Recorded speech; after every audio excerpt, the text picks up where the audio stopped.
ассалому алайкум бинандагони гиромӣ, имрӯз сана 11 октябри соли 2021 оғози ҳафта рӯзи душанбе мебошад ва инак ҳоло ба таваҷҷӯҳи шумо барномаи телевизии Пайгом манзуртон аст. Инак имрӯз дар барномаи мо тамошо кунед.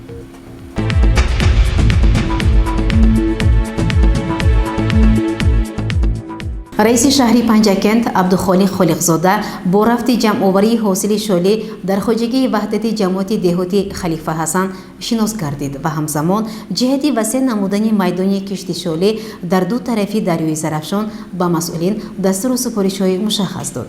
тафсилоти бештар дар гузориши хабарнигорони мо. шолипарварӣ давоми садсолаҳо барои мардуми ду соҳили руди Зарафшони шаҳри Панчакент як манбаи даромади асосӣ ва ҳамзамон таъмини бозори истеъмолӣ ба шумор меравад. масъалаи зиёд намудани майдонҳои кишти шорӣ ба даст овардани ҳосили фаровон таҳти назорати бевоситаи роҳбарияти мақомоти иҷроияи маҳаллии ҳокимияти давлатии шаҳри Панчакент қарор дорад.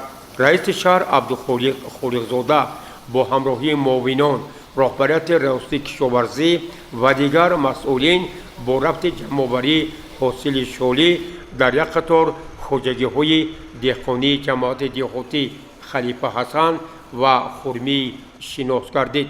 аз ҷумла дар хоҷагии деҳқонии ваҳдати ҷамоати деҳотӣ халифа ҳасан ба раиси шаҳр иттилоъ дода шуд, ки соли равон ҳосили шолӣ дар ин хоҷагӣ хеле хуб аст ва имрӯзҳо ҷамъоварии шолӣ аз рӯи имкониятҳо ҳам тавассути техника ва ҳам дастӣ идома дорад.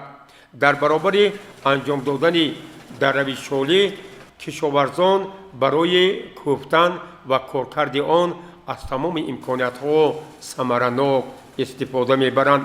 мавриди зикр аст, ки дар шаҳри Панчакент аз тарафи як қатор соҳибкорон барои коркарди шолӣ таҷҳизот ва дастгоҳҳои махсус бунёд гардида, кишоварзон мин баъд аз имкониятҳои техникӣ ва истифодаи таҷҳизоти муосир самаранок истифода мебаранд, ки ин усул барои талаб наёфтани ҳосили шолӣ ва беҳтар намудани сифати биринҷ ҳаматарафа мусоидат менамояд. дигар аз масъалае ки таҳти таваҷҷӯҳ ва назорати бевоситаи раиси шаҳр абдухолиқ холиқзода қарор дорад, аз ҳисоби ду соҳили дарёи Зарафшон васеъ намудани заминҳои собиқ нокорам барои кишти шолӣ ва ҳамзамон мустаҳкам намудани соҳилҳои хавфноки ин руд мебошад. бо ин мақсад абдухолиқ холиқзода бо чанд нафар соҳибкорон мусоҳиб гардид. ба раиси шаҳр иттилоъ дода шуд, ки айни замон барои бунёди заминҳои нав аз ҳисоби руди Зарафшон тадбирҳои мушаххас амалӣ гардида, соҳибкорон тасмим гирифтанд, ки аз ҳисоби дарёи Зарафшон дар мавсими нав бештар аз 200 гектар заминҳои собиқан нокорамро ба гардиши кишоварзӣ ворид намоянд. бо ин мақсад раиси шаҳр дар ду соҳили мавзеъҳои дарёи Зарафшон дар ҳудуди ҷамоатҳои деҳотӣ халифа ҳасан ва хурмӣ бо масъулин, мутахассисон, кишоварзон ва саҳвдорон ҷиҳати зиёд намудани истеҳсоли шолӣ суҳбату мулоқотҳои мушаххас анҷом дод ва барои ҳарчи зудтар андешидани тадбирҳои зарурӣ масъулин дастуру супоришҳои мушаххас гирифтанд. аз раёсати кишоварзии шаҳри Панчакент ба мо иттилоъ доданд, ки агар соли 2020 майдони кишти шолӣ дар Панчакент ба 1701 гектар расонида шуда бошад, соли равон майдони шолизор ба 1769 гектар расонида шуд, ки ин дар муқоиса ба соли гузашта 68 гектар зиёд мебошад. аз рӯи нақша бояд то соли 2023 майдони кишти шолӣ аз ҳисоби заминҳои ду тарафи соҳили Зарафшон ба 2200 гектар расонида хоҳад шуд.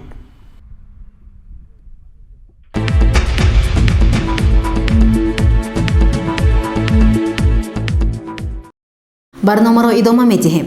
гурӯҳи меҳмонон аз созмони байналмилалии ЮНЕСКО бо ёдгориҳои таъриху фарҳангии шаҳри панчакент шинос гардиданд. ба идомаи мавзӯъ таваҷҷӯҳ намоед. چند پیش از تشکیلات عمومی جهانی یونسکو به شهر پنجکент مهمانان تشریف آورده. از یک قطار مکان‌های تاریخی و فرهنگی دیارمان نخست مهمانان در جریان سفر خود از مقبره خواجه محمدی بشار را در مزار شریف دیدن نموده با تاریخ و فرهنگ معماری تاجیکان آشنا شده. به طرح ساختمان مقبره مذکور بهای بلند دادند. در این سفر مهمانان را هیئت مقامات اجرایی حکومت دولتی شهر پنجکент، معاون اول رئیس شهر سفرزاده محمد صادر و رکتور دانشکده آموزگاری تاجیکستان در شهر پنجکент معظم خان انصاری همراهی نمودند. سپس هیئت مهمانان به قلعه تلی خمتوده تشریف آورده به تاریخ آنجا نیز آشنا گردیدند. یادرس می‌شویم که قلعه مذکور سالهای سال از جانب محققان و باستانشناسان وطنی و خارجی تحقیق و کشف و حفریات گردیده است. تشریف مهمانان و بازدید از چنین مکان‌های تاریخی و فرهنگی باز هم اثباتی آن است که پنجکент یکی از شهرهای دارای تاریخ قدیمی و فرهنگ غنی میباشد. امیدواریم که در آینده نزدیک ارزش‌های تاریخی و فرهنگی ما در سطح جهانی باز هم بهتر معرفی می‌گردد و بیشتر اعتراف می‌شوند. گزارش مرتبه رحمان و خیام جورایف.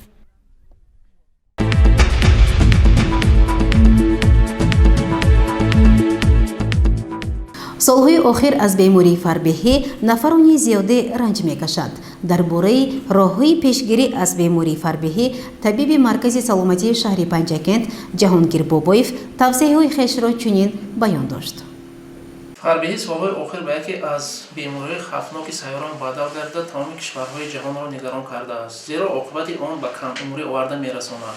аввалин сабаби дучор гардан ба бемории фарбеҳӣ ин аз меъёр зиёд намудани маҳсулоти хӯрокворӣ мебошад. яъне аз меъёр зиёд намудани маҳсулотҳои хӯрокворӣ ва таомҳои дорои миқдори зиёди нерӯ аз қабили гӯшт, маҳсулоти гӯштӣ, серавған, маҳсулоти ширӣ, равғаннокияшон баланд, конфетҳо, чарб, маҳсулотҳои қаннодӣ ва аз меъёр зиёд намудани машруботи спиртӣ мебошад. ҳангоме ки миқдори зиёди кислотҳои чарбӣ ва карбогидратҳои оксид мешаванд, агар фаъолияти мушакҳо заиф бошанд, кислотҳои чарбӣ ва карбогидратҳо ба чарби бадан мубаддал мегарданд. гурӯҳи аҳолие ки камҳаракатанд ба ин беморӣ гирифтор мешаванд. онҳо вуҷуд дорад. ғайр аз ин нафароне ки ба бемории фарбеҳӣ гирифторанд, умри онҳо кӯтоҳтар аст. дар баробари ин зиёд шудани фисади аҳолии мубталои бемории фарбеҳӣ сатҳи иқтисодии оила, сатҳи иқтисодии соҳаи тандурустӣ ва дар маҷмӯъ сатҳи иқтисодии давлатро паст мекунад.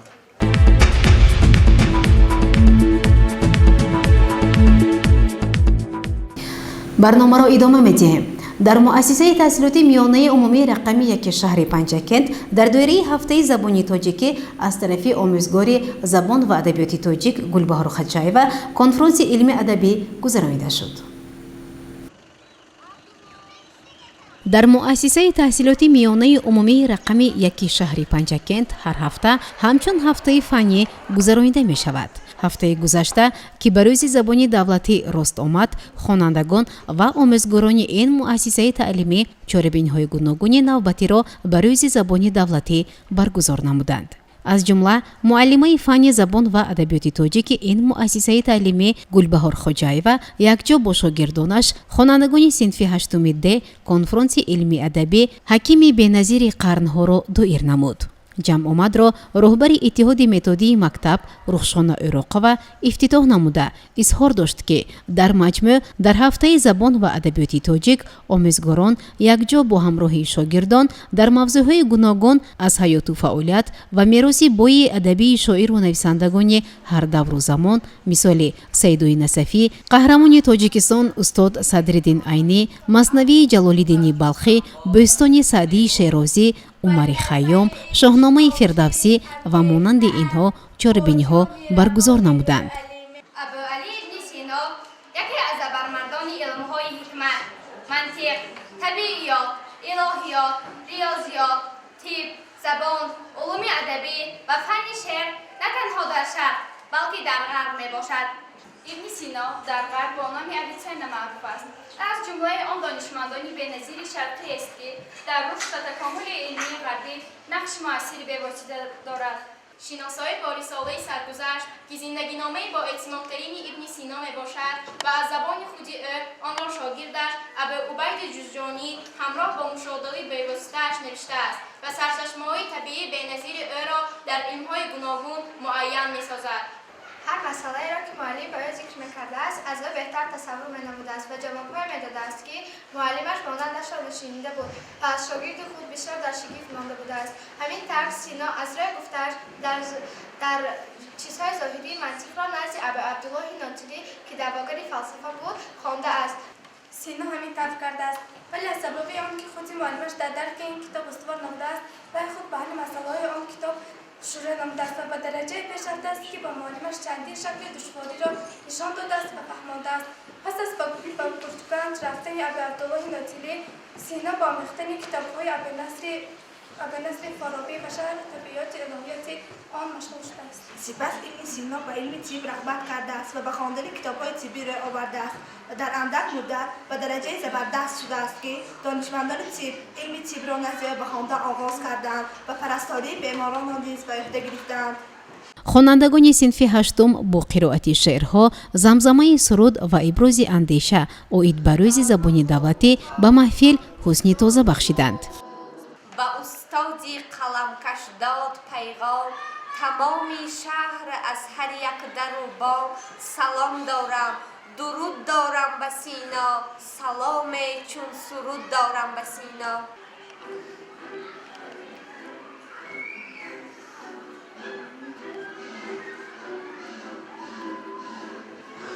از میان درد و چرخی فلک راهی درمان و شفا را آفرید، رشته عمری مریضی به محال تا نگردد کند ما را آفرید.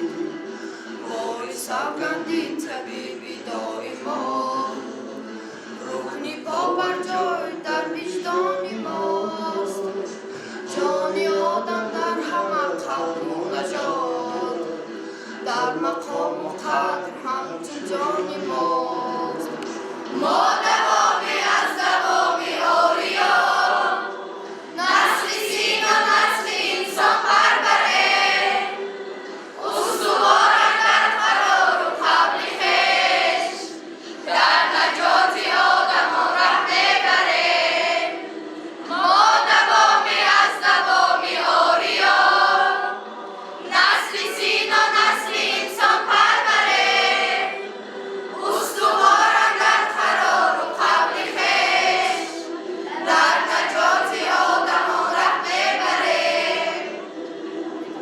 ضمن چاره‌بینی آموزگاران دعوت به عمل آوردند که باید خوانندگان را برای آموزش زبان مادریمان به طور بهتر و خوبتر تلقین نمایند. همه ساله در مؤسسه ما هفته های فنی تشکیل و برگزاری می گردند. هفته فنهای زبان و ادبیات تاجیک برگزار شده ایستاده است. تا حالا آموزگاران ورزیده مؤسسه ما حاتم و امیده، صلاح و زرینه، کامیل و ستاره، اشانقل و شهلا، رق و رخشانه از جانب همین آموزگاران درس کنفرانسیه ها، آزمون ها پیشکش گردیدند که از حیات و فعالیت شاعران و نویسندگان کلاسیک و معاصر درک می‌دادند. و امروزه درس کنفرانسیه که ما شاهد آن گردیدیم از جانب معلمه عزیز ما خواجه و گلبهار که به حیات و فعالیت متفکر بزرگ تاجیک ابوعلی ابن سینا بخشیده شده بود و باید قید کنم که در امروزه چاره‌بینی خوانندگان خیلی خوب فعالیت کردند، از حیات و فعالیت متفکر بزرگ به ما معلومات ها دادند، صحنه‌چه ها نمایش دادند که این قابل قید است. باید گفت که زبان تاجیکی یکی از پایه‌های اساسی دولت به حساب می رود. ҳар яки мо сокинони кишварро зарур аст дар баробари донистани забонҳои дигар пеш аз ҳама забони давлатии худро хуб биомӯзему аз худ намоем, зеро беҳуда нагуфтаанд. ҳар кас ба забони худ сухандон гардад, донистани сад забон осон гардад.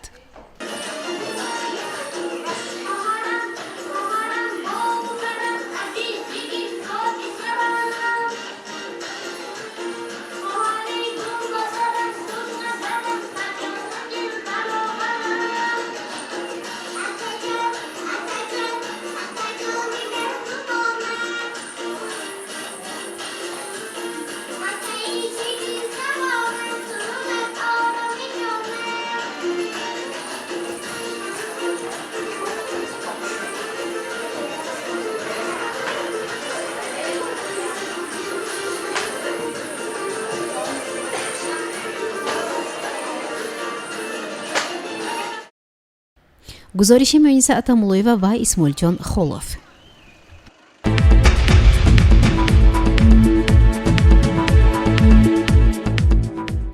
барномаро идома медиҳем. дар доираи чорабиниҳои фарҳангии мақомоти иҷроияи ҳокимияти давлатии шаҳри панчакент ва иқдоми ширкати ватании рахш такси 3333 дар варзишгоҳи марказии шаҳр барномаи консертии овозхонҳои ҷавони ҷумҳурӣ баргузор гардид. ба гузориши хабарнигорони мо таваҷҷӯҳ намоед. бахшида ба 30-солагии истиқлолияти давлатии ҷумҳурии Тоҷикистон аз ҷониби ширкати ватании рахш такси дар ҳамкорӣ бо мақомоти иҷроии ҳокимияти давлатии шаҳри панчакент дар варзишгоҳи марказии шаҳр барномаи консертӣ бо иштироки овозхонҳои ҷавон баргузор гардид. даромад ба ин консерт ройгон ба роҳ монда шуда буд ки аз ҷониби сокинони шаҳри панчакент хеле самимӣ пазируфта шуд. ҳунармандон бо суруду оҳангҳои ҷаззоби худ қалби иштирокчиёнро шод намуда як фурсати хубе барои фароғат و استراحتشون فراهم کردند.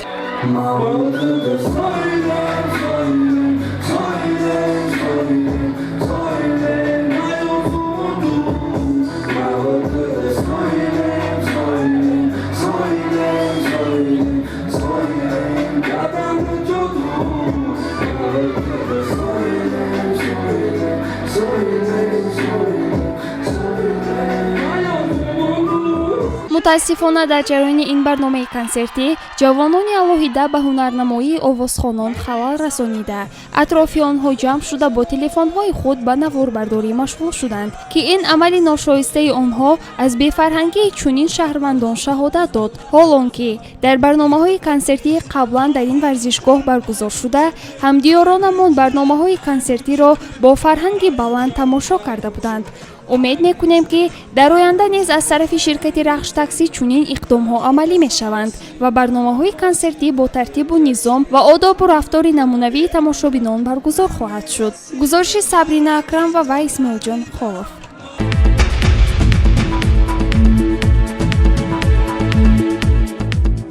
мақомоти иҷроии ҳокимияти давлатии шаҳри панчакент ба шумо маълум менамояд ки санаи 14 октябри соли 2021 соати 10 бахшида ба рӯзи соҳибкорон мулоқоти раиси шаҳри панчакент бо соҳибкорон дар кохи фарҳанги шаҳри панчакент баргузор мегардад. аз соҳибкорони шаҳри панчакент хоҳиш карда мешавад ки ҳама таклифу пешниҳодҳои худро вобаста ба рушди соҳибкорӣ то санаи 13 октябри соли 2021 соати 10 ба бахши сармоягузорӣ ва идораи амволи давлатии мақомоти иҷроии ҳокимияти давлатии шаҳри панчакент тариқи хаттӣ ва шифоҳӣ пешниҳод намоянд. телефон барои маълумот 53266. такрор мекунам 53266.